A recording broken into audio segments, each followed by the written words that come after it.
ইউরিদুনা লিইউতফিউ নূরাল্লাহি বিআফওয়াহিহিম ওয়াল্লাহু মুতিম্মু নূরিহি ওয়ালাউ কারিহাল কাফিরুন। ওরা নিভাইতে চায়, আমি আল্লাহ জ্বালাইয়া রাখবো। ওরা নিভাইতে চায়, আমি আল্লাহ আমার শক্তি দিয়া জ্বালাইয়া রাখবো। মেরে মুহতারাম ভাইও, তখন অবস্থা কি হয় জানেন? আহা, ওই আলেমদেরকে মারতে মারতে এক একজন মুসলমান মারা যায়। তো মুসলমানরা ওই লাশটা কাঁধে নিয়ে 10 মাইল 15 মাইল 20 মাইল এরিয়া ঘুরে একজন লোক পাওয়া যায় যে জানাজা পড়বে, একজন লোকও পাওয়া যাইতো না জানাজা পড়া। বিনা জানাজায় মুসলমানের লাশ পানিতে ভাসাই দেওয়া হয়, মাটিতে পুঁতে রাখা হয়, জানাজা দেওয়ার লোক তালাশ করে পাওয়া যাইতো না। এই সময় হাজী ইমদাদুল্লাহ মুহাজিরে মক্কি খানকায় বৈশা বৈশা আশরাফ আলী থানবীদেরকে বানাইতেন। আশরাফ আলী থানবী রশিদ আহমদ গঙ্গুহিদেরকে গড়ার কারিগর হাজী ইমদাদুল্লাহ মুহাজিরে মক্কি। তিনি বললেন, মালিক আমি আর খানকায় থাকবো না, আমি আর খানকায় থাকবো না। আল্লাহ কয়, কে রে কেন? মালিক তোমার দিন আক্রান্ত, নবীজির দাঁত ভাঙ্গা দিন আক্রান্ত, তার কপালের সাইড দিয়া লোহার রিং ঢুকে যাওয়া দিন আক্রান্ত, সুমাইয়ার লজ্জাস্থানে বর্ষাবিদ্ধ হওয়া দিন আক্রান্ত, সাহাবীদের পশ্চাৎ দেশ দিয়ে খেজুরের কাঁটা ঢুকে যাওয়া দিন আজ আক্রান্ত। বেলালের বুকে গরম পাথর রাখা, ওই পাথরে চামড়া গোশত পুড়ে গন্ধ তার নাকে যায়, ওই দিন আক্রান্ত। আর সেই দিন আক্রান্ত আমি খানকায় বসে থাকবো না, খানকায় থাকবো না। আল্লাহ কয়, তুই বের হ, তুই একা না, আমি আল্লাহ তোর সঙ্গে আছি। হযরত রশিদ আহমদ গঙ্গুহি রহমাতুল্লাহ আলাইহি, যাকে বলা হয় ফকিহুন নফস, মানে কোন কথা উনি বললে দেখা যায় তো ফেকায় ছিটি বলে, এমনিই বলতে, এটা ওনার তবিয়ত হয়ে গেছে। হযরত রশিদ আহমদ গঙ্গুহি রহমাতুল্লাহ আলাইহি বসা, ওনার পাশে এক বড় নবাব, বড় শিল্পপতি, কোটি কোটি, ওই যুগের কোটি কোটি টাকার মালিক, ওনার পাশে বসে। নাস্তার টাইম হয়েছে, ওনার পাশে আবার ছিলেন শাইখুল হিন্দ মাহমুদ হাসান দেওবন্দি রহমাতুল্লাহ আলাইহি, দারুল উলুম দেওবন্দের প্রথম ছাত্র, যার ছাত্র হলেন শাইখুল ইসলাম হুসাইন আহমদ মাদানী রহমাতুল্লাহ আলাইহি, হাকিমুল উম্মাত আশরাফ আলী থানবী রহমাতুল্লাহ আলাইহি, আল্লামা আনোয়ার শাহ কাশ্মীরি রহমাতুল্লাহ আলাইহি, হযরত শাহ মুহাম্মদ ইলিয়াস রহমাতুল্লাহ আলাইহি, এরা সবাই যার ছাত্র। ওই শাইখুল হিন্দ মাহমুদ হাসান দেওবন্দি হযরত গঙ্গুহির পাশে বসা। হযরত গঙ্গুহি আবার কে? হযরত গঙ্গুহি রহমাতুল্লাহ আলাইহি স্বপ্নে দেখেন এক মসজিদে নবীজি উপস্থিত। তো মসজিদে মিম্বর, ওখানে শত শত মানুষ আসছে মাসআলা জিজ্ঞেস করতে। নবীজি বললেন, রশিদ আহমদ তুই মিম্বরে দাঁড়া। বলেন না সুবহানাল্লাহ, হ্যাঁ, তুই মিম্বরে দাঁড়া। উলাইকা আবাই ফাজিনি বিমিসলিহিম, উলাইকা আবাই ফাজিনি বিমিসলিহিম ইযা জামাআতনা ইয়া জারিরুল মাজামিউ। তোমরা আমাদের আব্বা, পারলে ওদের মতো একজন আইনা তোমরা দেখাও, কেমন ব্যক্তি, মিম্বরে দাঁড়াও। আবার ওই যে আমাদের একদল আছে না, আহলে হাদিস নাম দেয় নিজেদেরকে, ওরা আমার এই কথা শুনে কয়, দেখো নবীজি নিচে আর রশিদ আহমদ গঙ্গুহিরে মিম্বরে দাঁড় করাইছে, তো কত বড় বেয়াদব আমার কথা বলতেছে। আজীব ব্যাপার, নবীজি হাসান ইবনে সাবিত বলতেছে, ইয়া রাসূলুল্লাহ, কি ওই যে কাফেররা আপনারে গাইলে আমিও একটু গাইলাম, কাফেররা আপনারে গালাগাল দেয় আমিও একটু গালাগাল দিব। আচ্ছা ঠিক আছে দাও। এরপরে বলতেছেন, তুই ওদেরকে গালাগাল দিলে তো আমারও গালাগাল লেগে যাবে, তার কারণ ওদের বংশ আমার বংশ এক, ওরা কুরাইশ আমিও কুরাইশ। হযরত হাসান ইবনে সাবিত বললেন, ইয়া রাসূলুল্লাহ, আমি আপনার কবি না। হ্যাঁ, জানেন আমি এমন ভাবে কবিতা বলবো যে আমি আপনাকে ওদের মধ্যে থেকে টাইনে বের করব, যেমন নাকি সানা আটার থেকে চুল টাইনে বের করে, তার গায়ে কোনো ময়লা থাকে না। নবীজি বললেন, আচ্ছা তাই যা। এবার যখন যাবে তো নবীজি বললেন, হাসানের জন্য মিম্বর কায়েম করে দাও।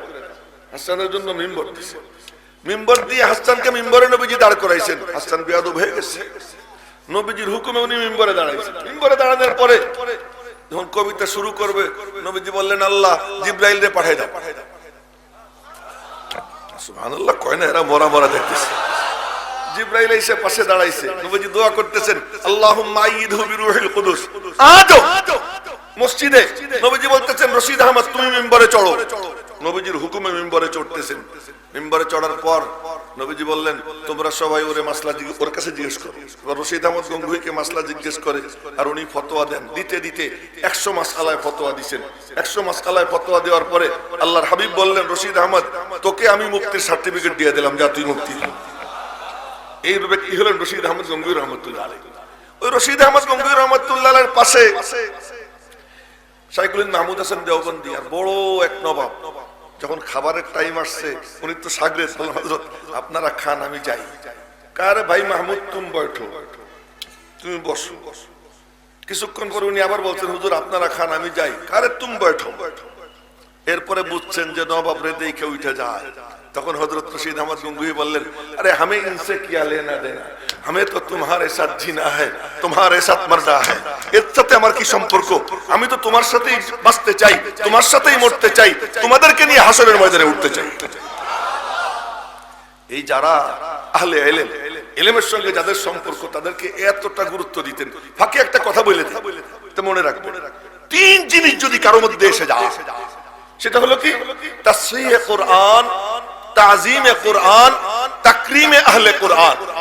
উলামা ইকরাম এবং ছাত্র ভাইয়েরা শব্দ সহ মনে রাখবেন, আর যারা আরবি সম্পর্কে জানি না তারা অর্থ মনে রাখবেন। একটা হলো তাসহিহে কোরআন। এক সোনার স্যার মোবাইল নিয়ে পাড়াপাড়ি করবে না, এখন চোখ এই দিকে রাখো, সবাইরে বলতেছি। একটা হলো তাসহিহে কোরআন, কোরআনকে সহি শুদ্ধ করা। আর একটা হলো তাজিমে কোরআন, কোরআনে কারীমের আজমত, কোরআনে কারীমের আদবে সিনা ভরে রাখা। 3 নম্বর তাকরিমে আহলে কোরআন, যার সিনায় কোরআন আছে তাকে ইজ্জত করা। এই 3 কাম যে করবে, দুনিয়া আখিরাতে আল্লাহ পাক কোথাও তাকে কোনো অভাবেও ফেলবেন না, বেইজ্জতও করবেন না। 3 জিনিস জানবেন। আবার বলতেছি, তাসহিহে কোরআন, তাজিমে কোরআন, তাকরিমে আহলে কোরআন। কোরআন যার সিনায়, তার ইকরাম। ইয়াহিয়া মাহমুদ এখানে আপনারা কেন বসাইছেন? একটু কোরআন শরীফ পড়তে পারে, আর কিছু, একটু হাদিস বলতে পারে, আর কিছু। তা আজকে আমি যে বললাম জুনুদুল্লাহ কওমি মাদ্রাসা ছাত্র ভাইয়েরা, কেন বললাম? এই জন্য বললাম, এরা আমাদের নাজাতের ওসিলা। শুধু আমাদের না, এই যারা আমরা আওয়াম আছি, পাবলিক আছি, সাধারণ মানুষ আছি, আমাদের নাজাতের ওসিলা। আমাদের জন্য আসমানি গজব থেকে বাঁচার ওসিলা, আমাদের জন্য জমিনি গজব থেকে বাঁচার ওসিলা, আসমানি বালা মুসিবত থেকে বাঁচার মাধ্যম ওসিলা এই তালেবে ইলমরা। এটা কত দামি, কত দামি! সুবহানাল্লাহ, সুবহানাল্লাহ বলেন না একবার সুবহানাল্লাহ। এটা কত দামি, কত দামি যে আমার নবীজি মিম্বরে বসা, তো নবীজির সামনে সাগরেদরা আসতেছে।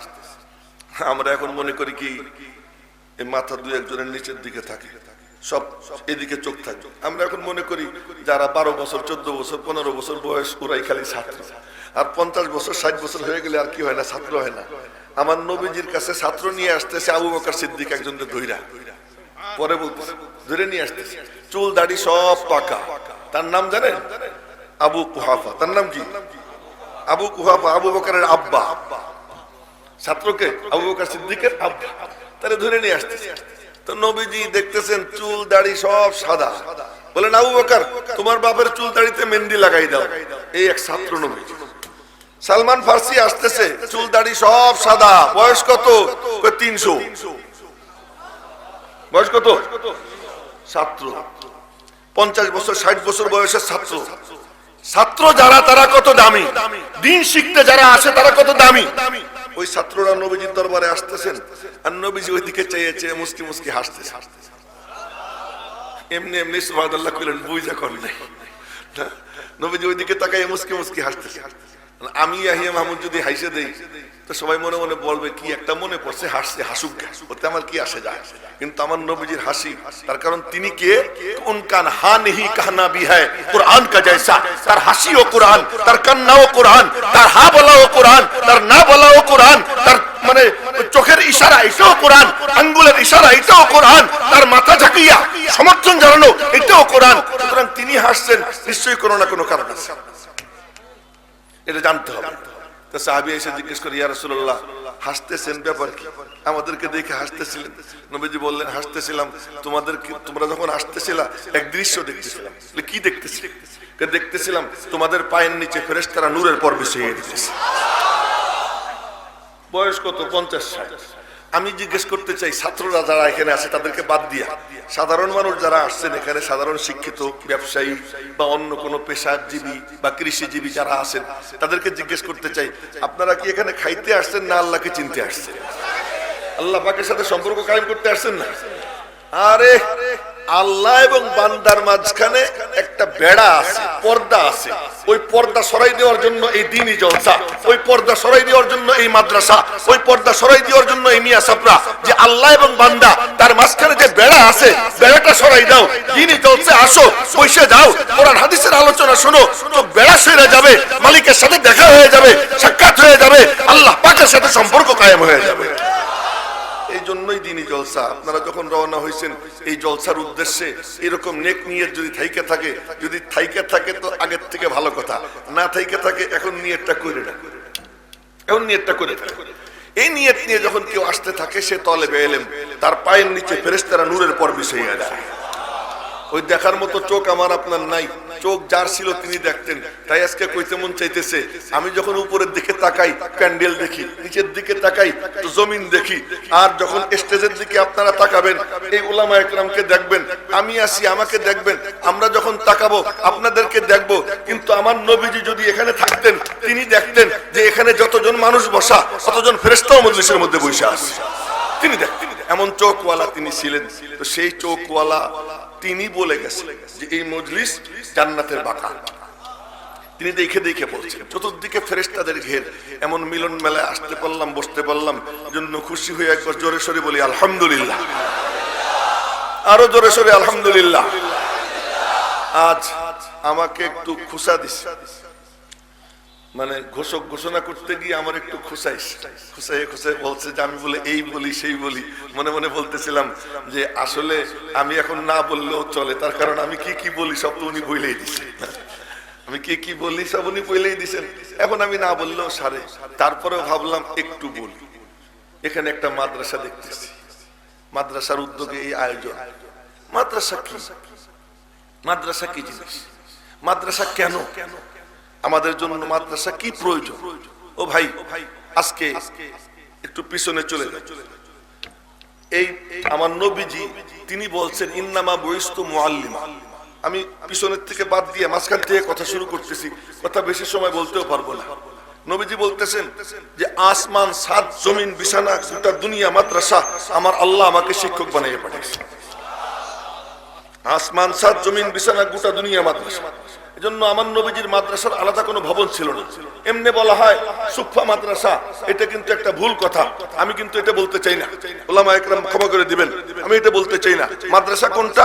আমার নবীজি যদি রাস্তায় হাঁটতেন মাদ্রাসা রাস্তায়, আমার নবীজি বিবির রুমে ঢুকতেন পুরা মাদ্রাসা বিবির রুমে, নবীজি যখন যুদ্ধের ময়দানে যাইতেন পুরা মাদ্রাসা যুদ্ধের ময়দানে, নবীজি যখন হজের ময়দানে যাইতেন মিনায় তো মাদ্রাসা মিনায়, যখন আরাফায় থাকতেন মাদ্রাসা আরাফায়, নবীজি যখন খানায় কাবার তওয়াফ করতেছেন সাহাবীরা পিছে পিছে ঘুরতেছে সেখানেই মাদ্রাসা। নবীজি যেখানে যাইতেন মাদ্রাসা নবীজির সঙ্গে সঙ্গে যাইতেন।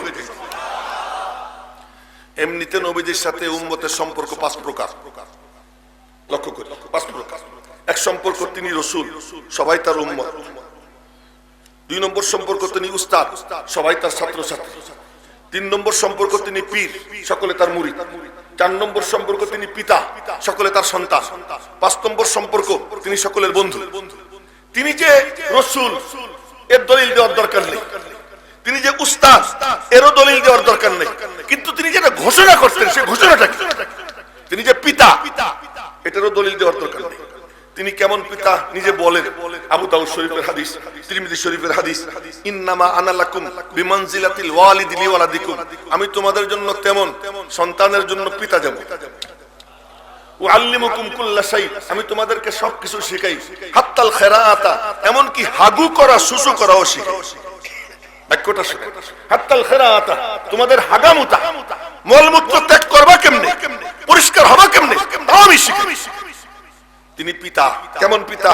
হযরত আম্মার ইবনে ইয়াসির নবীজির সামনে আসছেন, মুখে ধুলা, নিজে হাতে ধুলা ঝাড়তেছেন, নিজে হাতে ধুলা ঝাড়তেছেন, ধুলা ঝাইড়া টাইড়া আদর করতেছেন, ঘাম নিজে হাতে ঘাম মুছে দিচ্ছেন সাহাবী। খন্দকের যুদ্ধের সময়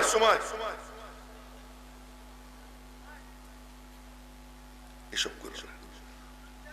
খন্দকের যুদ্ধের সময় সাহাবীরা কোদাল দিয়ে মাটি কুপায়, কেমন পিতার পিতা দেখে, কোদাল দিয়ে মাটি কাটে। আর নবীজি ওই সময় কি করতেছেন, দেখতেছেন কে কেমনে মাটি কাটে, লক্ষ্য করে নামার দেখে তাকায় দেখতেছেন সাহাবীর পেট আর পিঠ মিশে গেছে, পেট পিঠ মিশে গেছে। এমন সময় নবীজি বলবেন যে আল্লাহ ওদের পেটে খিদে, আসমান থেকে খাবার পাঠাও। উনি বলতেছেন কি, বাজান তুমি পেটে একটা পাথর বাঁধো।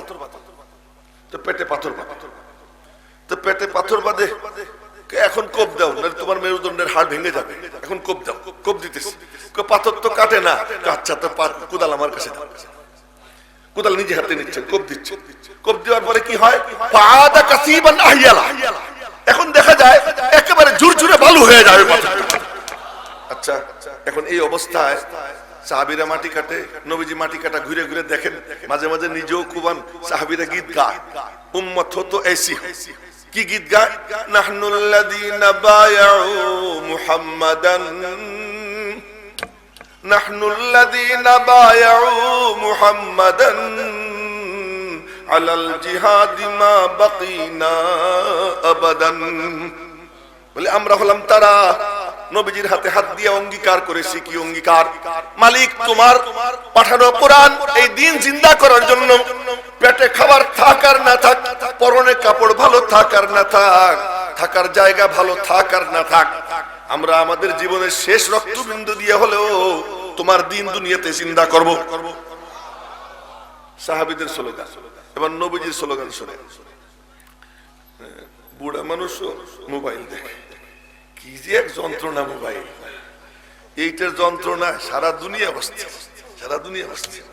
ঘরেও বউ পেরেশান, স্বামী মোবাইল নিয়ে থাকে না, বউ স্বামী পেরেশান, বউ ওই দিকে কাটছে মোবাইল দেখে। এই বক্তা পেরেশান, শ্রোতা মোবাইল দেখে। আল্লাহ জানে শ্রোতা কবে পেরেশান হয়ে যায় যে বক্তা একটু পর পর মোবাইল দেখে। এটা বাকি আছে মনে হয়, না জানি কবে ওইটাও হয়ে যায়। যাই হোক, কেউ মোবাইল দেখেন, এখন এদিকে দেখে। তো বলতেছিলাম নবীজির গীত শুনে, নবীজি বলতে পারতেন না আল্লাহ আসমান থেকে খাবার পাঠাও, খুব মনোযোগ দিয়ে শুনে। যেখানে মুসা আলাইহিস সালাম বলতেছেন আনজিল আলাইনা আল মান্না ওয়াস সালওয়া, আল্লাহ মান্না সালওয়া পাঠাও, পাঠাইছি কি পাঠাইনি আল্লাহ? মান্না সালওয়া দিছে। ঈসা আলাইহিস সালাম দোয়া করতেছেন আনজিল আলাইনা মাইদাতাম মিনাস সামা, আসমান থেকে দস্তরখান পাঠাও। নবীজি বলতেছেন না, নিব না। আল্লাহ কে নিবা না, আমি দেই, এখন দেখি কেমনে না নাও। বুখারী শরীফের হাদিস। নবীজি নামাজে দাঁড়াইছে, নামাজে দাঁড়াইয়া দুই হাত সামনের দিকে এমন করে বাড়াইছে, এমন করে বাড়াইছে। তো সাহাবীরা দেখলেন সামনে হাত বাড়াইছে, আবার স্থির হয়ে নামাজ পড়ছে। নামাজ শেষ করার পরে সাহাবীরা বললেন ইয়া রাসূলুল্লাহ রাআইনাকা তানাওয়ালতা শাইয়া, দেখলাম কি যেন ধরতে গেলেন। নবীজি বললেন ঠিকই দেখছো, ধরতে গেছিলাম। কি ধরতে গেছিলেন? জান্নাত আমার সামনে হাজির ছিল। জোরে বলেন সুবহানাল্লাহ, কোনো গুনাহ তো হবে? জোরে কেন বলাইলাম না, জোরে কেন বলাইলাম? একদিন রাত্রে নবীজি দেখতে বের হয়েছেন যে কে কেমনে তাহাজ্জুদ করে। প্রথম আবু বকর সিদ্দিকের বাড়ির দিকে গেছে। আবু বকর সিদ্দিকের বাড়ির বেড়া কথার কথা এখানে, আর নবীজি এমন জায়গায়, আপনারা বলতেছি না, মানে এমন জায়গায় এতটুকু দূরে, এখান থেকে কিচ্ছু শোনা যায় না, একেবারে কাছে গেছে, বেড়ার সাথে কান লাগাইছেন, এখন শুনতেছেন কি একটু একটু আওয়াজ আসে। তো ওখান থেকে আসছেন, মনে মনে ভাবলেন দেখি তাই ওমরের কি অবস্থা। তো ওমর রাদিয়াল্লাহু আনহুর বাড়ির দিকে রওনা দিয়েছেন। প্যান্ডেলের শেষ মাথা ওই যে ওমরের বাড়ির দেয়াল, আর এখানে নবীজি, এখান থেকেই শুনতেছেন আকাশ বাতাস কাঁপতেছে। আরে এখনো টাইম আসে নাই, পরে সুবহানাল্লাহ বলেন, সময় এখনো আসে না, বলবো টাইম হইলে বল। দূর থেকে দেখতে শুনছে, শুনে চলে আসছে। ফজরের নামাজের ইমামতের সময় তো নামাজের টাইম যখন হয়েছে, আবু বকর তাহাজ্জুদ শেষ করে সুন্নাত 2 রাকাত আদায় করে ফরজ নামাজ জামাতের সাথে পড়ার জন্য মসজিদে রওনা দিবেন। ঘর থেকে বের হই, আরে এত ঘ্রাণ, এমন নূর, এখানে নিশ্চয়ই নবীজি আসছিলেন, বুঝে ফেলেছে দেখে। তার কারণ নবীজি যেখানে যাইতেন, হ্যাঁ, সেই জায়গাটা এতটা আলো ঝলমলো হইতো যে হঠাৎ করে কোন রুমের মধ্যে ঢুকতেন তো মনে হইতো যেন কয়েক লাখ পাওয়ারের বাল্ব জ্বলে উঠছে ওই জায়গাটা। এমন এক অবস্থা হইতো, এমন এক অবস্থা হইতো। ইমামত তো নবীজি করতেন, আর তো কেউ করতো না। একদিন খালি দুর্ঘটনা ঘটছিল, একদিন। সে একদিন কবে? এটাও বুখারী শরীফের হাদিস। আমি যে এখন গল্প সল্প করতেছি সব হাদিস থেকে করবো ইনশাআল্লাহ, হাদিসই আসবে। আর এই চর্চা যখন চলতে থাকবে, আল্লাহর কসম এই মজলিসের মাঝে আর রওজা পাকের মাঝখানে কোনো বেড়া থাকবে না, কোনো দেয়াল থাকবে না, কোনো পর্দা থাকবে না। রওজা পাক থেকে সরাসরি এই মজলিসের মধ্যে নূরের তাজাল্লি পড়তে আরম্ভ হয়ে যাবে যখন হাদিস বলতে থাকবে। কেন এই দৃশ্য দেখছেন? আমার আব্বা, আমার রুহানি আব্বা হযরত শাহ ওলিউল্লাহ মুহাদ্দিস দেহলভী রাহমাতুল্লাহ, শাহ ওলিউল্লাহ মুহাদ্দিস দেহলভী, বাহ, উনি ওনার মার পেটে ওনার আব্বা গিয়ে খাজা কুতুবউদ্দিন বখতিয়ার কাকির কবরের পাশে বসে বসে মুরাকাবা করতেছেন। মুরাকাবার মধ্যে দেখতেছেন খাজা কুতুবউদ্দিন বলতেছেন, তুমি তোমার ছেলের নাম রাখো কুতুবউদ্দিন আহমদ। দেখতেছেন এক রাত্রে স্ত্রী এক রুমে বসে বসে তাহাজ্জুদ পড়ে দোয়া করতেছে, আর এক রুমে বসে বসে উনি দোয়া করতেছেন। এমন সময় স্ত্রী ডাক দিছে, ওগো শুনছনি? কি বাংলায় কয় নাই, কইছে ফার্সিতে। বলে শুনছনি কি? আমি আমার হাতের মধ্যে পিচ্ছি পিচ্ছি দুই হাত দেখতেছি, নুরানি দুইখান হাত। তখন উনি বলতেছেন, দেখবা না তোমার পেটের মধ্যে তো ওলিউল্লাহ, এই যে নাম হয়ে গেল ওলিউল্লাহ। এমনিতে ওনার নাম ছিল কুতুবউদ্দিন আহমদ, কিন্তু ওই যে উনি বলতেছেন বিবি যে হাতের মধ্যে ছোট ছোট দুই হাত দেখি, তো উনি বলতেছেন দেখবা না তোমার পেটের মধ্যে তো ওলিউল্লাহ। এই শাহ ওলিউল্লাহ মুহাদ্দিস দেহলভী রাহমাতুল্লাহ আলাইহি রওজা পাকের পাশে বসে মুরাকাবা করতেছেন এটা দেখার জন্য যে পৃথিবীর যে সব জায়গায় হাদিসের চর্চা হয় ওই জায়গাগুলো কেমন। ওনার এই কাশফ হলো, উনি দেখতে পাইলেন যে ওই রওজা পাকের মাঝে আর ওই জায়গার মাঝখানে কোনো বেড়া নাই, কোনো পাহাড় নাই, কোনো জঙ্গল নাই, কোনো পর্দা নাই, ডাইরেক্ট রওজা পাক থেকে ওই মজলিসের মধ্যে নূরের তাজাল্লি পড়তে আরম্ভ হয়ে গেছে। আমি এখন সেই হাদিস বলতেছি, সুতরাং কোনো সন্দেহ নাই যে এখন নূরের তাজাল্লি এখানে আসতেছে না। দেখার মতো চোখ নাই তাই দেখি না।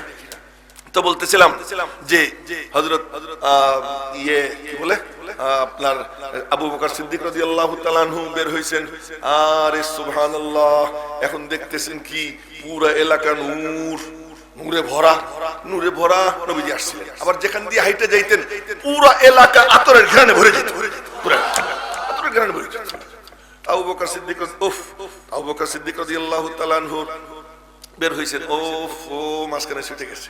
যে ওই যে বলতেছিলাম যে একদিনের ঘটনা যে নবীজি সালিশ বৈঠকে গেছে, সালিশ বৈঠক থেকে আসতে দেরি হইতেছে। বেলাল হাফসি আজান দিছে, আজান দিয়ে খালি উপরের দিকে তাকায়, কি রে সূর্য ঢলে পড়তেছে অনেক, নবীজি আসতেছেন না। আমরা তো টাইম দেখি, ঘড়ি দেখি, আর ওনারা সব টাইম দেখতে কি দেখা আসমান উপরে দেখি, এখনো আসতেছেন না, এখনো আসতেছেন না, কখন আসবেন কখন আসবেন, দেরি হইতেছে। এখন কে আবু বকর, নবীজি আসতে দেরি হইতেছে, আপনি যান নামাজ পড়া। আবু বকর কয় তুই চুপ কর, আমি নামাজ পড়াবো। নবীজি থাকতে কেউ নামাজ পড়ায়? বেলাল আর একটু পরে কয় কি অনেক দেরি হয়ে যেতেছে, আর দেরি করা যাবে না, জানা। আবু বকর আরে রাখতো, কিন্তু বেলাল কি পাওয়ারফুল, আবু বকরের ধাক্কা দিয়ে ইকামত দিয়ে গেছে। আবু বকরের ধাক্কা দিয়ে মেহরাবে দাঁড় করে দিয়ে ইকামত দিয়ে গেছে। ইকামত যখন দিয়ে দিয়েছেন সব দাঁড়াই গেছে, এখন আবু বকর কি করবে? বাধ্য হয়ে আল্লাহু আকবার, এখন আল্লাহু আকবার কয়ে ইমামত শুরু করছে। ঠিক ওই টাইমে নবীজি আসছে। আচ্ছা, নবীজি যখন ঢুকছেন, ঢুকার সাথে সাথে পুরো মসজিদ আলো ঝলমল হয়ে গেছে। আমি একদিন ওই পাবনার কাশীনাথপুর ছিলাম, ওখান থেকে আইসি ময়মনসিংহ, মুক্তাগাছায় মাহফিল, আবার কিশোরগঞ্জে মাহফিল, মোট 3টা ছিল। তো মুক্তাগাছার মাহফিলে গেছি, বললাম যে এখন আমারে দেও মাগরিবের পরে, নলে পাবা না, আমি কিন্তু কিশোরগঞ্জ চলে যাবো। চলে স্টেজে নিয়ে গেছে, ওইখানে সভাপতি মাইক নিয়ে বলতেছে ইয়াহিয়া মাহমুদ সাহেব আসলেই মুফতি সাহেবের বয়ান শেষ, মুফতি সাহেব বয়ান করতেছে। তা আমি এসে বসছি এখানে, উনি 3বার কইছে ইয়াহিয়া মাহমুদ সাহেব আসা পর্যন্ত মুফতি সাহেবের বয়ান চলবে। তা আমি পিছনের থেকে আস্তে করে কইলাম যে আমি আইছি। তা আমি যে আইসে বসে রইছি তাও টের পাই, তাও বোঝে, খবরই হয়। আমার নবীজি কোথাও যখন যাইতেন, চেহারাটা রুমের মধ্যে ঢুকতো তো চেহারার আলোতে পুরো ঘর আলো ঝলমল হয়ে যেত। পুরো নবীজি এসে মসজিদে ঢুকছেন, পুরো মসজিদ আলো ঝলমল হয়েছে। এখন তো নামাজে তো আর কথা বলা যায় না, সাহাবীরা খালি এমন করে, আবু বকর তোমার ইমামত শেষ। মনে মনে বলতেছে আবু বকর আপনার ইমামত শেষ। আবু বকর তো ওয়াকানা লা ইয়ালতাফিতু, হাদিসে আসছে ওয়াকানা লা ইয়ালতাফিতু, আবু বকর কখনো নামাজের মধ্যে চোখ এদিক সেদিক করতেন না। অন্যরা একটু একটু করতো, কিন্তু আবু বকর কখনো করতেন না। আবু বকর সিদ্দিক আজকে যখন এত আওয়াজ হইতেছে, ঘাড়ের উপর দিয়ে চোখ এমন করে, এখন দেখে মসজিদ আলো ঝলমল হয়ে গেছে, বুঝে বলছেন নবীজি এসে গেছে। এবার পিছনে হাঁটা শুরু করছেন। নবীজি বললেন আরে তুমিই পড়াও, তুমি আর আমি তো একই। আবু বকরের সাথে তুমি আর আমি তো একই, খালি তুমি নবী না, আর সবই তোমার মধ্যে আছে। সুবহানাল্লাহ। আবু বকরের মধ্যে বাকি সবই ছিল, খালি নবী ছিলেন না। এতটুকু বেশ, আর কিচ্ছু না। নবী আর সিদ্দিকের মধ্যে পার্থক্য 19-20, 15-20 না, মনে রাখবেন। 15-20 না, 19-20, শুধু নবুয়তটা নাই। বাকি নবীজির যা গুণ আবু বকরের মধ্যে সেই গুণ, নবীজির যে ইলম আবু বকরের সেই ইলম। আসমান থেকে নাজিল হইতো, নবীজির কলবে নাজিল হওয়ার পরে নূরানি পাইপ লাগতো, পুরো ইলম আবু বকরের সিনায় ঢুকে যেত। আবু বকর সিদ্দিক রাদিয়াল্লাহু তাআলা আনহু, নবীজি বলছেন থাকো। আবু বকর হাত উপরে উঠাইয়া এরকম উঠে আলহামদুলিল্লাহ আলহামদুলিল্লাহ বইলা পেছনে চলে আসছেন। ফারাজা আল কাহকারা, নবীজি গেছেন নামাজের ইমামত করছেন, সালাম ফিরাইয়া আবু বকর তোমারে থাকতে গেলাম, থাকলা না কেন? আবু বকরের জন্য সাজে না। আল্লাহ আবু বকর তুই ঠিক করছিস। বকাবকি করলেন আবু বকরের, দোষ আবু বকরের না বেলালের? কথা কয় না। তাই কই ওরে বেলাল কত পাওয়ার তোমার, আকাম করলা সব তুমি, গালি খায় আবু বকর। উল্টা পাল্টা যা করে সব কে করছে? বেলাল করছে। কিন্তু বকা খাইতেছে কে? যাই হোক, ইমামত তো নবীজি করতেন। আবু বকর বের হয়েছেন ঘরের থেকে ফজরের নামাজ মসজিদে পড়ার জন্য। তো বের হয়েই বুঝলেন নবীজি আসছিলেন। ওমর বের হয়েছেন, ওমরও বুঝছেন নবীজি আসছিলেন। এবার দুইজন মসজিদে গেছেন, সামনের কাতারেই নামাজ পড়তেন নবীজির কাছাকাছি দাঁড়াইয়া। ইমামতের শেষে সালাম ফিরাইয়া নবীজি ঘুরে বসছেন, তাসবিহ তাহলিল পড়া একান্তে ডাক দিছেন আবু বকর, জি ইয়া রাসূলুল্লাহ তাহাজ্জুদে এত আস্তে পড়েন কেন? আবু বকর বলে কি, যারে শোনাবার চাই এর থেকে আস্তে পড়লেও তো উনি শুনে, জোরে পড়ার দরকার কি? এখন একটু জোরে সুবহানাল্লাহ কইলে গুনাহ হইতো। ওমরের জিজ্ঞেস করছেন, ওমর আপনি এত জোরে পড়েন কেন? ওমরের জবাবটা শুনুন, ইয়া রাসূলুল্লাহ কত শয়তান আছে, শয়তানগুলোরও ভাগানোর দরকার, আর কত মানুষ ঘুমাই রয়েছে ওদেরকেও জাগানোর দরকার। আমি জোরে জোরে পড়ি এই জন্য যাতে শয়তান ভাইগা যায়, ঘুমন্ত ব্যক্তিরা যেন জায়গা যায়। এবার একটু জোরে সোরে সুবহানাল্লাহ বলিস। এখন আমি কি করি? আবু বকরের মানবো না ওমরের মানবো? এখন তো জবাব দেওয়া শুরু করে দিবেন, জবাব দিয়েন না। আবু বকরের মানবো না ওমরের মানবো? নবীজি বলেন যারে খুশি তারে মান, যারে মনে চায় তারে মানো। আসহাবি কান নুজুম বিআইহিম ইক্তাদাইতুম ইহতাদাইতুম, আমার সাহাবীরা নক্ষত্র তুল্য, যাকে ফলো করবা তার বরকতে হেদায়েত, তার বরকতে জান্নাত। তবে তুমি তোমার সমাজের দিকে তাকাও, তোমার সমাজে নাস্তিক আছে না নাই? মুরতাদ আছে না নাই? এনজিও আছে না নাই? কাদিয়ানি আছে না নাই? মওদুদি আছে না নাই? ইসলামের দুশমনরা হা করে আছে ইসলামকে খতম করার জন্য, এরা আছে না নাই? এখন কি এদেরকে রাখবো না ভাগাবো? ভাগাইতে হলে কারণ অনুসরণ করবো। একটু জোরে সোরে বলি সুবহানাল্লাহ। অনুসরণ করলেই আমার আওয়াজে শয়তান ভাগবে। হ্যাঁ, তোমার জজবা যদি এমন হয় যে আমি চিৎকার দিয়ে আল্লাহর নাম নিব, আমি চিৎকার দিয়ে কোরআনে কারিমের তেলাওয়াত করব, আমি চিৎকার দিয়ে সুবহানাল্লাহ বলবো, আল্লাহ বলবো, শয়তান যেন ভাইগে যায়, ঘুমন্ত ব্যক্তিরা যেন জায়গা যায়, এই মানসিকতা যার আসবে আল্লাহ পাক তার সাথে ওই আচরণ করবে। সে যেখানে যাবে বাতিল সেখান থেকে পলাবে। তার প্রমাণ নবীজি বলতেছেন আমার ওমর তার প্রমাণ। ওমর কেমনে প্রমাণ? ওমর যেখানে যাইতেন শয়তান ওখান থেকে পলাইত। সহিহ হাদিস, যেখানে যাইতেন শয়তান পলাইত। একদিন আফ্রিকার কালাবেটি দব বাজায় আর গীত গায়। আজকে যদি কোনো আফ্রিকার কালাবেটি আমাদের বাংলাদেশের কোনো গারো কুকি, চাকমা, সাঁওতাল এমন কোন বেটি আইসা যদি দব বাজায় আর গীত গায়, আর এই মিয়া সাহেব যদি দাঁড়ায় শোনে, তো মানুষ কবে মিয়া সাহেব শেষ। এই হুজুর যদি দাঁড়ায় শোনে, ওনার বুজুর্গি ওখানে শেষ।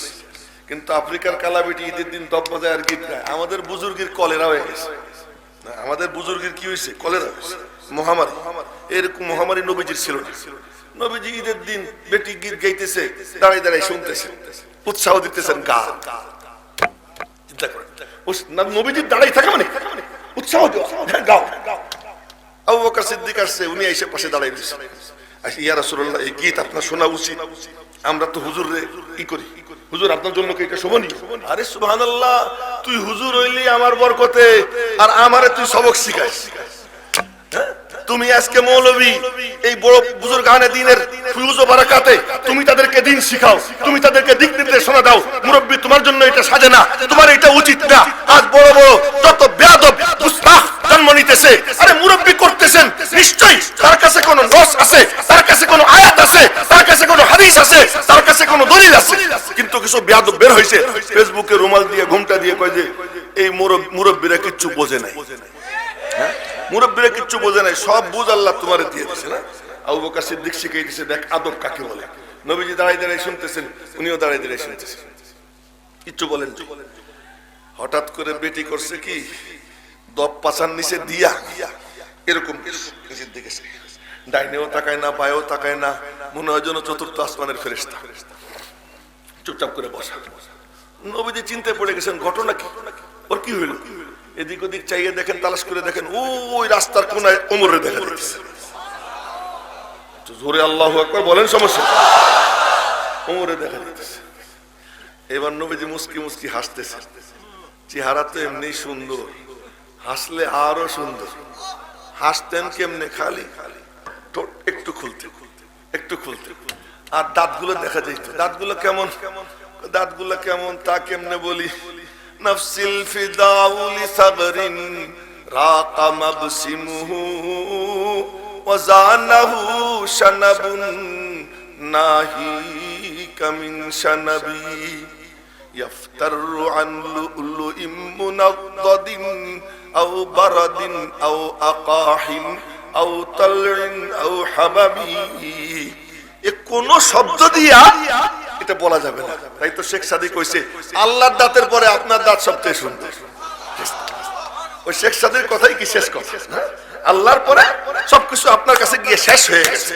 এর নবীজি শুধু খাতামুন নবিয়্যিন, নবুয়ত শেষ হয়েছে তা না, জামালও সেখানে শেষ, কামালও সেখানে শেষ, সবকিছু নবীজির কাছে গিয়ে শেষ হয়ে গেছে। এরপর আর কিছু নাই।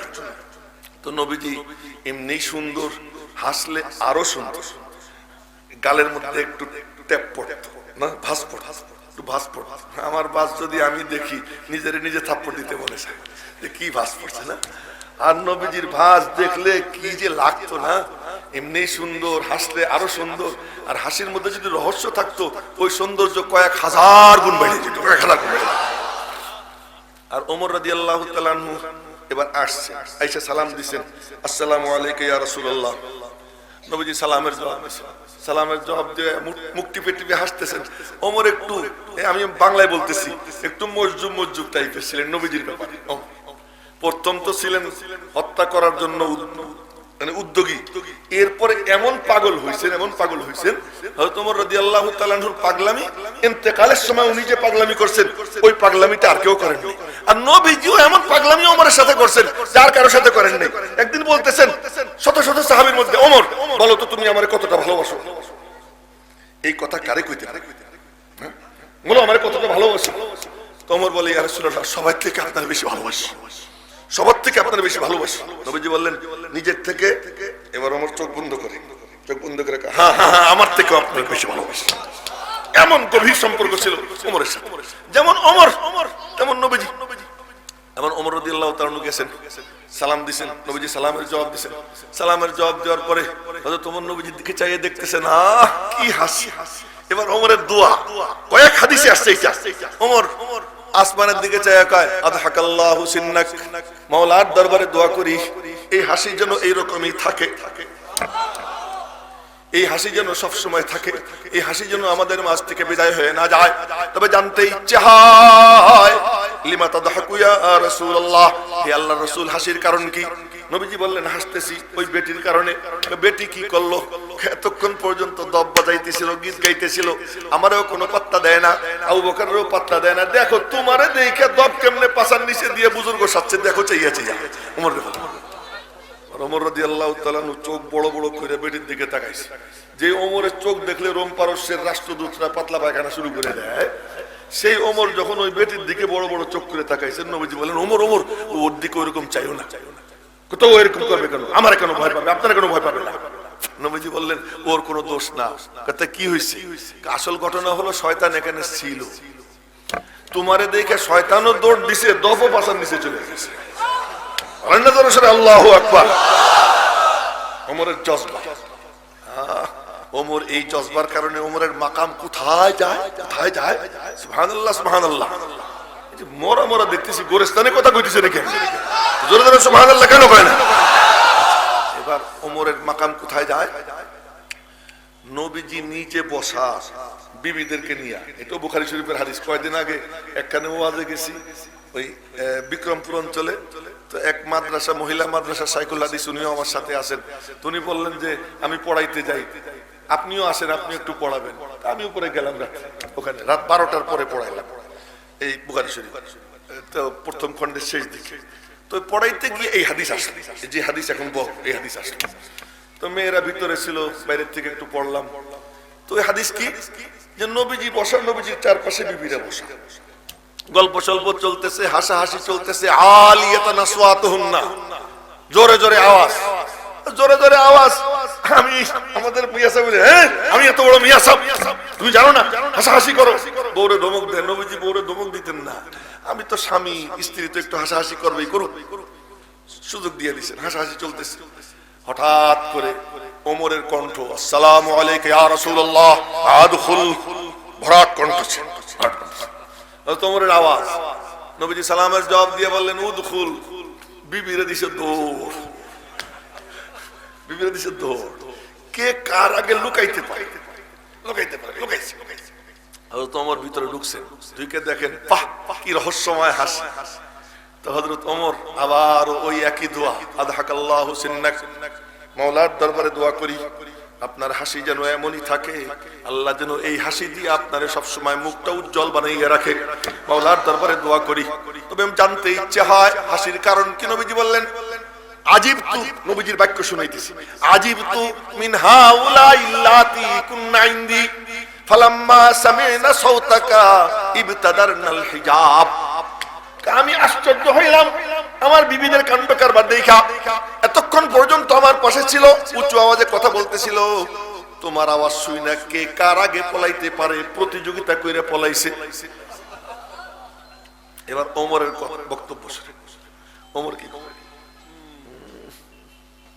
মোবাইল সাউন্ড অফ করেন সবাই। এবার ওমর বলে কি, কেন আমারে কেন ভয়, ওমর কি কয়, আনতা আহাক্কু আইয়াহাবনা, আপনারা না ভয় পাওয়া উচিত, আমারে কেন ভয় পাবে। নবীজি বসা, ওমর কত বড় মাতবার দেখেন, নবীজির বিবিদের দিকে ঘুরছে, যে পর্দা, পর্দার ওই পাশে বিবিরা ঘুরে ঘুরে বলতেছেন ইয়া আদুওয়াতি আনফুসিহিন্না। নবীজি বলবেন না হে ওমর আমার বিবিদেরকে তুমি ধমকাও, না না না। ওমরকে আল্লাহ এই মাকাম দিয়ে দিছে যে ওমর এই অবস্থায় যখন চলে যায় তখন ওমরের উপরে কোনো সংবিধান চলে না। ওমরের দিকে ঘুরছে, ঘুরে বলতেছে ইয়া আদুওয়াতি আনফুসিহিন্না আতাহাবনানি ওয়ালা তাহাবনা রাসূলুল্লাহ। এই নিজেদের জানের শত্রুরা, তোমরা আমারে ভয় পাও, নবীজিরে ভয় পাও না। ভিতর থেকে এক বিবি হযরত উম্মে সালামা রাদিয়াল্লাহু আনহা বললেন নাম, তোমারই বেশি ভয় পাই। নবীজি হাসিই যেতেছে, নবীজি হাসিই যেতেছে, তোমারই বেশি ভয় পাই। কেন? আনতা আফাজ্জু ওয়া আগলাজু, তুমি বেশি কড়া, তুমি বেশি কঠিন। নবীজি হাসিই যেতেছে, হাসিই যেতেছে। এবার নবীজি বললেন ইহিন ইয়া ইবনুল খাত্তাব, খাত্তাবের বেটা, তোমাকে সুসংবাদ, তোমাকে ধন্যবাদ। তুমি যেখানে যাও মা সালাকতা ফাজ্জান ইল্লা সালাকাশ শাইতানু ফাজ্জান গায়রা ফাজ্জিক, তুমি যে রাস্তায় পা রাখো শয়তান ওই রাস্তা বাদ দিয়া অন্য রাস্তা ধরে। ওমরের জজবা, ওমরের জজবা। আমি আজ জানতে চাই এই জায়গা থেকে আমরা এই জজবা নিয়ে যাবার পারি যে আমার হুঙ্কারে যেন শয়তান পলায়। আমি নিশাব রহমাতুল্লাহ আলাইহি হুঙ্কার দিতেন লালবাগ মাদ্রাসার অফিসে বসে, অফিসে বসে একটা হুঙ্কার দিতেন, পুরো দেশটা কাঁপে উঠত। কেন? ওই জজবা ছিল, ওই জোশ ছিল, আগুন ছিল। ওই আগুনওয়ালা আমার তলেবে এলেম ভাইরা, তোমরা হও, তোমরা হও দরকার। আজ ওমরের উত্তরসূরি দরকার। আজ আমাদের অবস্থা হয়ে গেছে আমরা লেজুর বৃত্তি করতে করতে একেবারে মরা লাশের মতো হয়ে গেছি। আজ আমাদেরকে কেউ দুই পয়সা দিয়ে গুনতে চায় না। আজ ওই রকম হিম্মতওয়ালা জজবা উন্নত বানাও যে আমার হুঙ্কারে যেন নাস্তিক মুরতাদ পলায়, কাদিয়ানি যেন পলায়, মওদুদি যেন পলায়, আমার আওয়াজ শুনে যেন বাতিলদের অন্তরে কাঁপুনি উঠে। এই মানসিকতা যদি কেউ আনতে পারো ইনশাআল্লাহ আল্লাহ পাক বাতিলের বিরুদ্ধে তাকে হাতিয়ার হিসেবে কবুল করে নেবেন। কেকেরা দিয়েছে ইনশাআল্লাহ ওমরের মতো এরকম মানসিকতা রাখবো। আল্লাহ তুমি কবুল করো। আমি জানি ওই একজন কইছে আর বাকিরা বুঝছে যে এখানে এত আগুন নাই, স্লোগান দেওয়ার মতো এমন কোনো আইটেম নাই, তাই না? এই জন্য অত স্লোগান ওঠে নাই। যাই হোক, তো যে কথা বলতেছিলাম যে মাঝে মাঝে একটু জোরে সোরে বলতেও হয়। আমি তো আরো আগে শেষ করতে চাইছিলাম, কিন্তু দেরি হয়ে গেছে, লাইনে অনেক আছে, আসতে লাইনে অনেক আছে, এজন্য বেশি সময় নেওয়া যাবে না, অল্প কিছু সময়, আর মাত্র কয়েক মিনিটের মধ্যে। তো কোন কথার থেকে গেছিলাম মনে আছে? আমার মনে হয় সবাই এই দিকে ঢুকে পড়ছি, আর আসল জায়গায় হয়তো ফিরে যাওয়া সম্ভব হবে না। তো যে কথা বলতেছিলাম যে একটা মাদ্রাসা, এই মাদ্রাসার মাহফিল, মাদ্রাসা কি জিনিস? নবীজি বলেন যে আমি রাসূল, আমি মুআল্লিম, আমি মুজাক্কি, আল্লাহ বাকি সব ডেজিগনেশন আল্লাহ দিয়ে দিয়েছেন, কিন্তু ঘোষণা করতে সময় কি বলতেছেন? ইন্নামা বুইস্তু মুজাক্কিয়া, না। ইন্নামা বুইস্তু আবা, বাপ হিসেবে, না। ইন্নামা বুইস্তু সাহিবা, না না না, আমি তোমাদের বন্ধু বটে, কিন্তু বন্ধু আমার মিশন না। আমি তোমাদের পিতা বটে, কিন্তু পিতা হওয়া আমার মিশন না। মিশন কি? ইন্নামা বুইস্তু মুআল্লিমা, আমার আল্লাহ আমাকে শিক্ষক বানাইয়া পাঠাইছেন। আমার মিশন হলো শিক্ষকতা করা।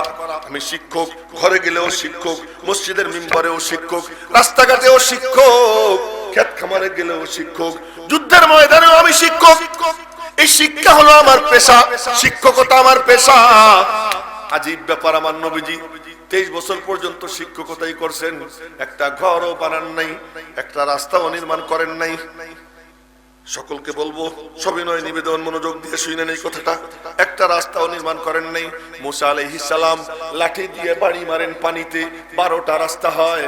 আর আমার নবীজি যখন মক্কা শরীফ থেকে মদিনা শরীফ আসতেছেন, উপরে পাহাড়ের উপরে ওঠেন, নিচে নামেন, টিলায় ওঠেন, নিচে নামেন, বেতের ঝাড়ের ফাঁক দিয়ে যান, তার চাদর কাটায় আটকে যায়, তিনি হাইটে হাইটে যান, তার পা ফাইটে যায়, ফাইটা টপটপাইয়া রক্ত ঝরতে আরম্ভ হয়ে যায়। হিজরতে রওনা হন, হিজরতে রওনা হওয়ার সময় বুড়ি আঙ্গুলে ভর দিয়ে দিয়ে যান, বুড়ি আঙ্গুল তার ফাইটে যায়, টপটপাইয়া রক্ত পড়ে।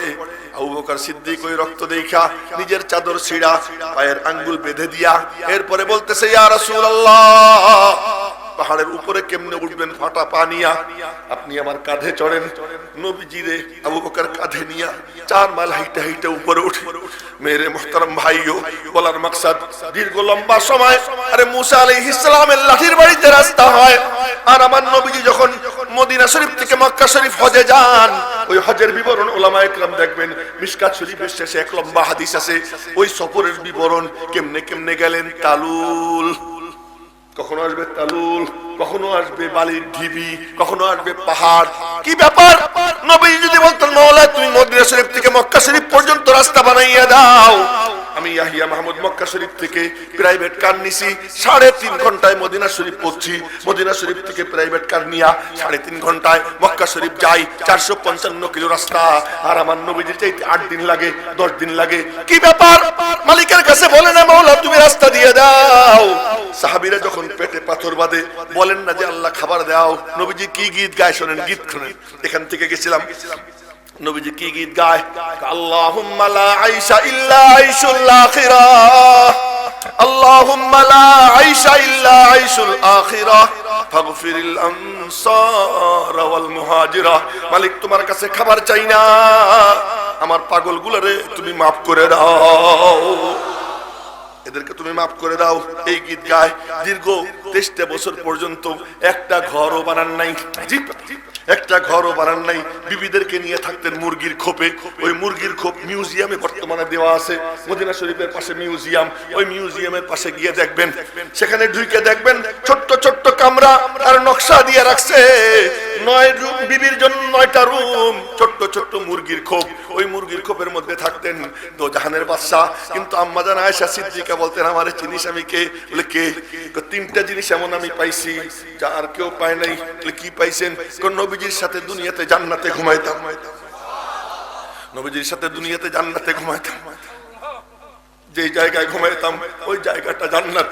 মেরে মুহতারাম ভাই ও বলার মাকসাদ, 23 বছর পর্যন্ত তো জাহানের বাদশা, তিনি কিচ্ছুই করলেন না, অবকাঠামোগত কোনো উন্নয়ন করেন নাই। মদিনা শরীফ মক্কা শরীফের রাস্তাঘাট একটাও বানান নাই, কিন্তু 23 বছর পরে মালিক বলে কি দোস্ত তোমার কাম শেষ। শুনে দোস্ত তোমার কাম শেষ। কি কাম করলাম, কি কাম করলাম, কি কাম করলাম? আবু বকর থেকে নিয়ে ওয়াহশী পর্যন্ত এই যে কয়টা স্বর্ণের খান্ডা তুমি বানাইছো, হীরার টুকরা বানাইছো, এই যে এক একটা তালেবে ইলম যাদের সিনার মধ্যে তুমি ইলমে ওয়াহির নূর দিছো, এমন নুরানি এমন নুরানি এক এক জায়গা দিয়ে হাইটে যাবে, তার গায়ে বাতাস লাইগা ওই বাতাস যতদূর পর্যন্ত যাবে আমি আল্লাহ অতদূর পর্যন্ত হেদায়েতের হাওয়া চালু করে দিব। दुर्फेशानी ने तेरी कतरू को दरिया कर दिया, दुर्फेशानी ने तेरी कतरू को दरिया कर दिया, दिल को रोशन कर दिया, आँखों को बीना कर दिया, खुद न थे जो राह पर औरों के हादी बन गए, क्या नजर थी जिसने मुर्दू को मसीहा कर दिया।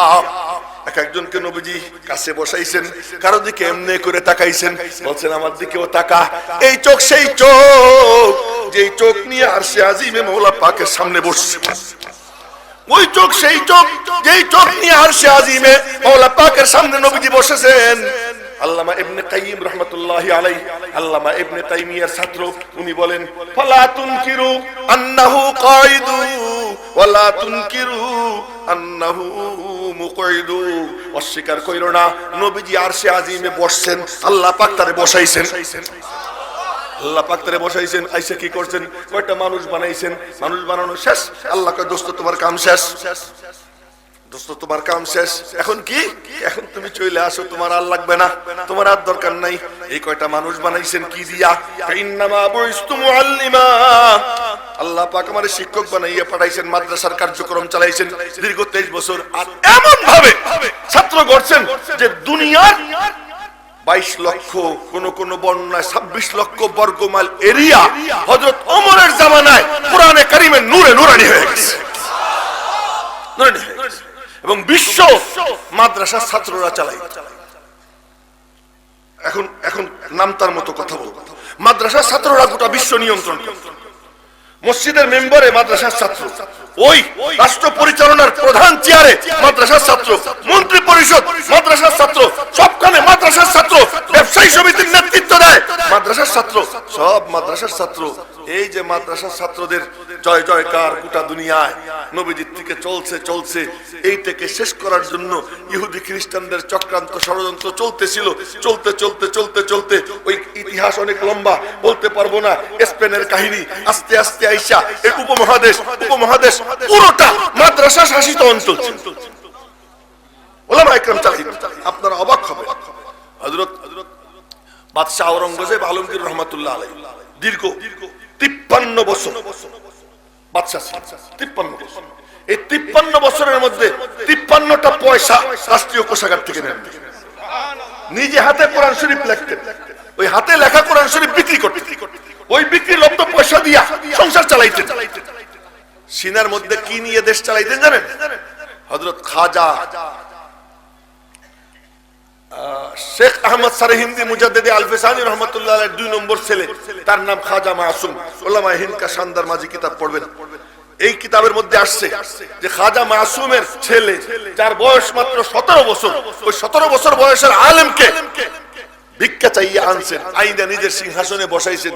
বাদশা আওরঙ্গজেব নিচে বসছেন, নিচে বইসা ওনার সিনাত থেকে নূর নিছেন, ওই নূর নিয়া দেশ পরিচালনা করছেন। এই এমন যখন অবস্থা, এই উপমহাদেশকে শেষ করার জন্য তারা কি করছে? কোন নবকে মারে নাই, কোন রথী মহারথীকে মারে নাই। কি করছে? মাদ্রাসা ভাঙছে, 80,000 মাদ্রাসা ভাঙছে। মাদ্রাসা ভাঙে কাম হয় নাই, কোরআন শরীফ পোড়াইছে, কোরআন শরীফ আগুনে ফেলছে, কোরআন শরীফ সমুদ্রে ফেলছে। এতে কোনো কাম হয় না। একটা অন্ধ হাফেজ দাঁড়াইয়ে যায়, আর তোরা টেনশন করিস না, কলম কাগজ নিয়ে বয়, আমি পড়ি, তোরা লিখতে থাক। এই কালাম সিনার মধ্যে নিয়ে মুসলমানরা কোরআনে কারীমের হেফাজত করছে। ওরা দেখছে না রে, এদেরকে এমনি শেষ করা যাবে না, কোরআন যাদের সিনা ওদেরকে মারো। তো কি করতো জানেন? মহিষের চামড়া, গরুর চামড়ার মধ্যে আলেম হাফেজকে ভইরা চামড়া সেলাই দিত, ওর মধ্যে ছটফট করতে করতে আলেম হাফেজ মারা যেত। শুকরের চামড়ার মধ্যে আলেমকে ভইরা হাফেজকে ভইরা কামান দিয়ে গুলি করত, সেই গুলিতে ওই লাশ উপরে গিয়া ছিন্ন ভিন্ন হইয়া তারপরে নিচে এসে পড়ে। এমন নিষ্ঠুর নির্মম নির্যাতন চালাইছে এই দ্বীনকে খতম করার জন্য, ইসলামকে খতম করার জন্য। আমার আল্লাহ বলে ইউরিদুনা লিয়ুতফিউ নূরাল্লাহি বিআফওয়াহিহিম, ইউরিদুনা লিয়ুতফিউ নূরাল্লাহি বিআফওয়াহিহিম ওয়াল্লাহু মুতিম্মু নূরিহি ওয়ালাউ কারিহাল কাফিরুন। ওরা নিভাইতে চায়, আমি আল্লাহ জ্বালাইয়া রাখবো। ওরা নিভাইতে চায়, আমি আল্লাহ আমার শক্তি দিয়া জ্বালাইয়া রাখবো। মেরে মোহতারাম ভাইও, তখন অবস্থা কি হয় জানেন? আহা, ওই আলেমদেরকে মারতে মারতে এক একজন মুসলমান মারা যায়, তো মুসলমানরা ওই লাশটা কাঁধে নিয়া 10 মাইল 15 মাইল 20 মাইল এরিয়া ঘুরে একজনই লোক পাওয়া যায় যে জানাজা পড়বে, একজন লোকও পাওয়া যাইত না জানাজা পড়া। বিনা জানাজায় মুসলমানের লাশ পানিতে ভাসাই দেওয়া হয়, মাটিতে পুঁতে রাখা হয়, জানাজা দেওয়ার লোক তালাশ করে পাওয়া যাইত না। এই সময় হাজী ইমদাদুল্লাহ মুহাজিরে মক্কি খানকায় বৈশা বৈশা আশরাফ আলী থানবীদেরকে বানাইতেন। আশরাফ আলী থানবী রশিদ আহমদ গঙ্গুহিদেরকে গড়ার কারিগর হাজী ইমদাদুল্লাহ মুহাজিরে মক্কি। তিনি বললেন, মালিক আমি আর খানকায় থাকবো না, আমি আর খানকায় থাকবো না। আল্লাহ কয়, কে রে কেন? মালিক তোমার দিন আক্রান্ত, নবীজির দাঁত ভাঙ্গা দিন আক্রান্ত, তার কপালের সাইড দিয়া লোহার রিং ঢুকে যাওয়া দিন আক্রান্ত, সুমাইয়ার লজ্জাস্থানে বর্ষাবিদ্ধ হওয়া দিন আক্রান্ত, সাহাবীদের পশ্চাৎ দেশ দিয়ে খেজুরের কাঁটা ঢুকে যাওয়া দিন আজ আক্রান্ত।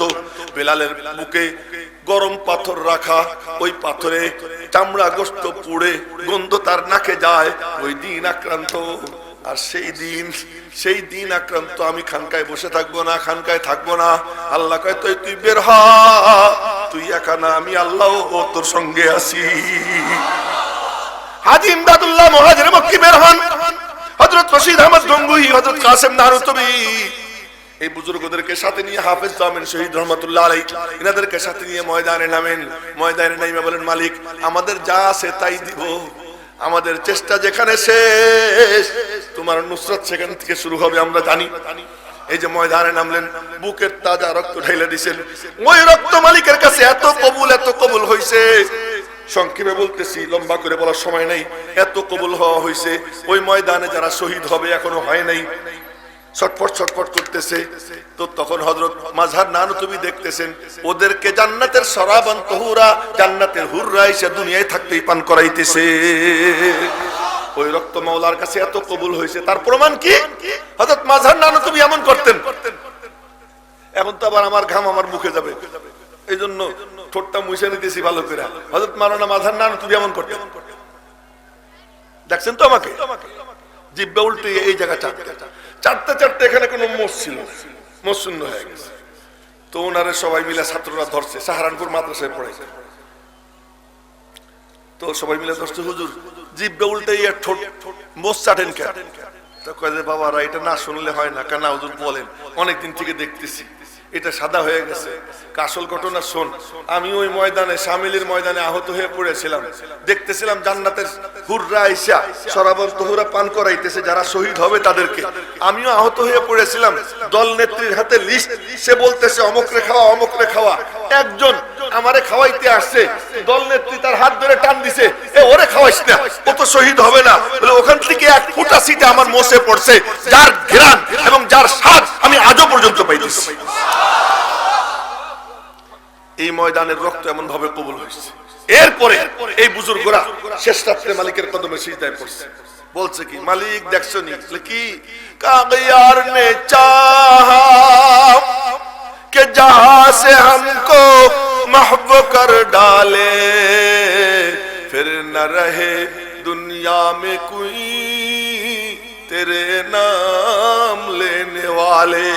মালিক চাইয়ে দেখো, সারা দুনিয়া একসাথে হয়েছে, আমাদেরকে শেষ করে দিয়া তোমার নাম দুনিয়ার থেকে মিটাইতে চায়, তুমি তোমার নাম রাখবা কি রাখবা না?